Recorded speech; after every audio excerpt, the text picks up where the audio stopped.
Hoy te traigo un problema clásico, más clásico que el hilo negro. Tiro parabólico.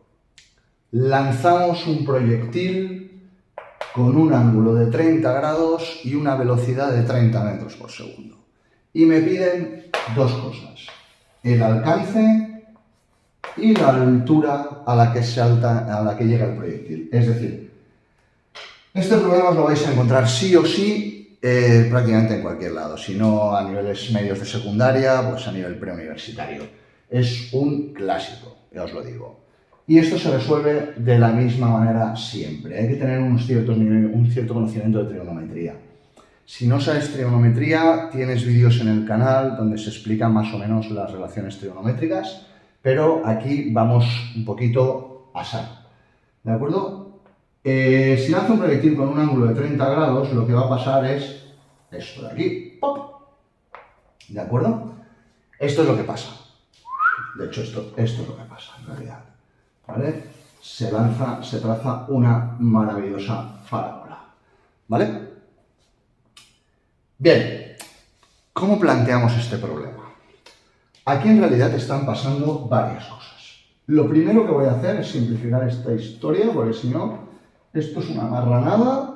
Vamos a ponerlo aquí mucho más bonito. ¿De acuerdo? Tenemos aquí y tenemos el ángulo que hemos dicho que son 30 grados. Perfecto. Bien, aquí ya te digo, aquí lo que está pasando son varias cosas. Lo primero es que esta velocidad a mí no me importa para nada, porque en realidad un tiro parabólico no es más que un tiro combinado en dos ejes. Por un lado tenemos lo que está pasando en el eje vertical y por otro lado tenemos lo que está pasando en el eje horizontal. Es decir, en realidad un tiro parabólico es dos cosas: una vertical de subida y de bajada y al mismo tiempo un horizontal. Es decir, si combino estas dos cosas, esto es lo que está pasando, ¿de acuerdo? Bien, por lo tanto, por trigonometría, yo sé que esto de aquí forma un ángulo rectángulo, porque lo estoy lanzando con un ángulo de 30 grados sobre el horizontal. Por lo tanto, aquí tengo un triángulo. Aquí tengo un triángulo. Y este triángulo, esta velocidad, en realidad es la hipotenusa del triángulo. Por lo tanto, puedo calcular y descomponer esto en un eje horizontal, v sub x, y en un eje vertical, v sub i. ¿Vale? Por los ejes. Bien, pues ya tenemos una parte del trabajo hecha, porque yo sé por trigonometría que el coseno de un ángulo, en este caso de 30, es el cateto contiguo, vx, partido la hipotenusa, v. Por lo que puedo desarrollarlo y decir, oye, pues v sub x, que es la parte de la velocidad que se va a mover en horizontal, en este caso, perdón, hacia aquí, esta parte de la velocidad, pues en realidad corresponde a la velocidad por el coseno de 30. ¿Vale? El coseno de 30 yo lo conozco, ¿de acuerdo? Y si no, pues lo coges con la calculadora. La velocidad también, pues me han dicho que es 30 y esto da 26 metros por segundo. Bien. Y lo mismo con el componente i. Yo sé que esto es el cateto opuesto al ángulo. Por lo tanto, el seno de 30 sería v sub i partido v. Por lo tanto, v sub i es igual al seno de 30, seno de 30 por v. Es decir, seno de 30 es 0,5 por v que es 30, 15 metros por segundo. Fíjate que ahora ya acabo de sacarme de la manga las dos velocidades que me interesan. Las vamos a poner aquí. La componente x de la velocidad, esta velocidad vertical, vale 15 metros por segundo. Y la componente x de la velocidad, he dicho x antes, y la componente x de la velocidad, la componente horizontal, vale 26 metros por segundo. Bien. Voy a borrar de momento esto. No voy a borrar, es igual. Vamos a ir paso a paso. Primer paso, vamos con el vertical. Porque fíjate que aquí lo que está pasando son dos cosas. Una vertical dividida en dos partes y una horizontal. Bien, ¿qué diferencia hay entre las dos?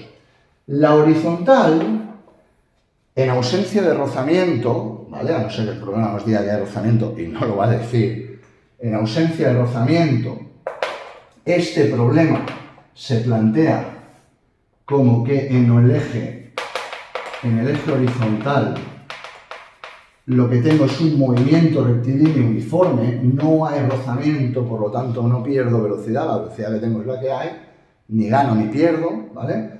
Ya te digo, no tiene motorcito la partícula, simplemente la hemos tirado, la velocidad es horizontal en mRU.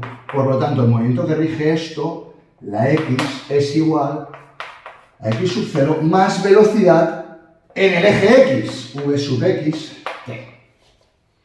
Sub X, T. Por lo tanto, fíjate que para saber nuestra X, lo único que necesitamos saber, X sub 0 es 0, X es igual a V sub X, que ya la conozco, que es 26, ¿de acuerdo? 26 por tiempo. ¿Cuál es el tiempo? ¿Cuál es el tiempo?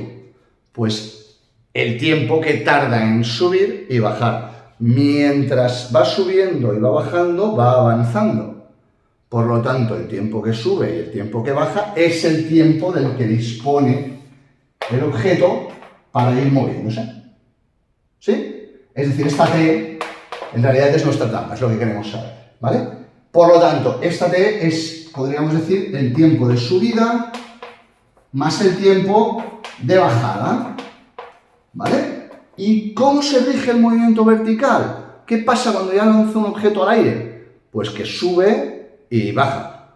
¿Por qué sube y baja? Por una cosa llamada gravedad. Y la gravedad es una aceleración, por lo tanto es una MRUA. Bien. Oye, si no le has dado like, dale like, ¿vale? Dale like, suscríbete a todo eso, ya sabes, ¿vale? Y vamos al turrón. Fíjate que aquí pasan dos cosas, una subida y una bajada. Primero sube y luego baja. Esto en el eje vertical, en el eje Y. Y hemos dicho que en el eje Y es un MRUA. Pues vamos a calcular cuál es el tiempo de subida y de paso calculamos la altura, que también nos la pedía el problema. Oye, ¿hasta qué altura sube esto?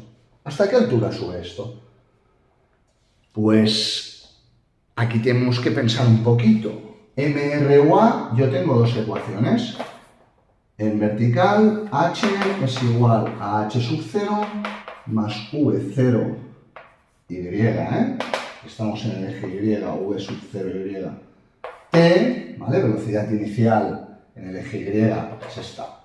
Por el tiempo menos la mitad de la gravedad, ¿de acuerdo? Vamos a coger 4,9 T4, ¿no? Esta sería la ecuación general, ¿vale? ¿Hasta qué altura? Bien, me falta el tiempo de subida. Tengo otra ecuación. Velocidad es igual a velocidad inicial menos gravedad tiempo, menos 9,8T. Menos 9,8. ¿Por qué menos? Porque siempre vamos, acuérdate, la gravedad es negativa, la gravedad va hacia abajo, ¿de acuerdo? Ante la duda, siempre que tengamos gravedad, vamos a ponerlo en negativo porque está restando al movimiento. Si no, si te equivocas y le metes un positivo, vas a salir volando tú y tu nota, ¿vale? Bien, ¿qué sabemos del tiempo de subida? Que dejará de subir cuando ya no tenga velocidad. Es decir, el objeto va a estar subiendo hasta que frene, porque la gravedad hemos dicho que le frena. La gravedad es negativa. Por lo tanto, yo tengo una velocidad inicial Y que es 15, hemos dicho esto es 15, menos 9,8. ¿Hasta cuándo va a frenar? Hasta que la velocidad sea 0. En el momento en que sea 0, deja de subir y empieza a bajar. Por lo tanto, de aquí me acabo de sacar una condición. En este punto, en esta altura máxima, yo sé que la velocidad es 0. Por lo tanto, tiempo es igual a 15 partido 9,8. 15 partido 9,8 más o menos, esto da 1,5 segundos. 9,6, ¿de acuerdo? Vamos a calcularlo, de hecho, vamos a ponerlo con 10, que es más facilito. 1,5 segundos. Vale, maravilloso. Si el tiempo es 1,5 segundos, ahora yo puedo meter esto aquí, h es igual a h sub 0 vale 0, 15 por 1,5 menos 4,9, 5, es igual a 4,9, 1,5 al cuadrado. Y esto da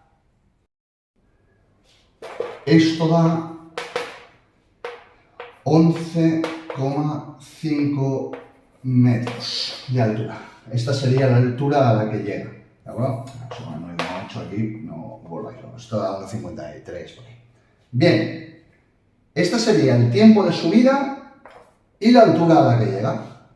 Bien, si estamos a la misma altura, es decir, si yo estoy a la altura 0, es decir, si yo tiro desde el suelo y subo, la misma fuerza que me está haciendo frenar es la misma fuerza que me va a hacer acelerar.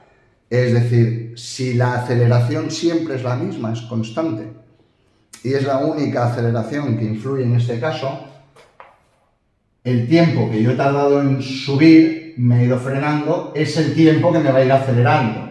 Es decir, voy a tardar el mismo tiempo en caer. Yo tardo en subir lo mismo que tardo en caer, ¿de acuerdo? Porque no hay rozamiento. Por lo tanto, podemos asumir, ¿vale? Si lo quieres calcular, lo puedes calcular igualmente, simplemente pones 11,5 metros y intentas calcularlo hasta abajo y verás que te va a dar 1,5. El tiempo de subida hemos dicho que es 1,5 segundos, pues eso significa que el tiempo de bajada también es 1,5 segundos, ¿vale? Esto, evidentemente, porque estamos a ras de suelo. Si estuviéramos lanzándolo desde una torre, desde un peralte, desde algún sitio un poco más elevado, sí que habría que calcular a partir de aquí, pues, con la altura, harías, pues, h final sería 0, h inicial sería la altura que hemos tenido, que en este caso era 11,5 metros, la velocidad inicial sería 0 en ese caso, ¿de acuerdo? Y la gravedad menos 9,8 t. Calcularías el tiempo de bajada y te va a dar 1,5 clavado en este caso. En el otro, pues lo que sea, ¿no? ¿De acuerdo? Pero bien, por ir un poquito rápido, podemos calcular que sumamos esto y tenemos que el tiempo total es de 3 segundos. Pues si el tiempo es de 3 segundos, ahora volvemos al principio donde habíamos visto que la velocidad es igual, la x en el eje x, acordaos, la x es igual a x inicial más v sub x por t.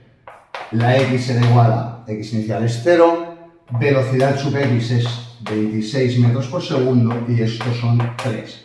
Y esto da un resultado de 78 metros, que sería el alcance de la x a la que llegaría nuestro proyectil. Y eso es todo. Espero que haya quedado claro el problema. Si tenéis alguna duda, pues os suscribís al canal, ¿vale? Y se os irán las dudas. No, la verdad es que no. Pero si tenéis alguna duda podéis tirar atrás el vídeo o preguntar en comentarios y os echo un cable. Hasta el próximo vídeo.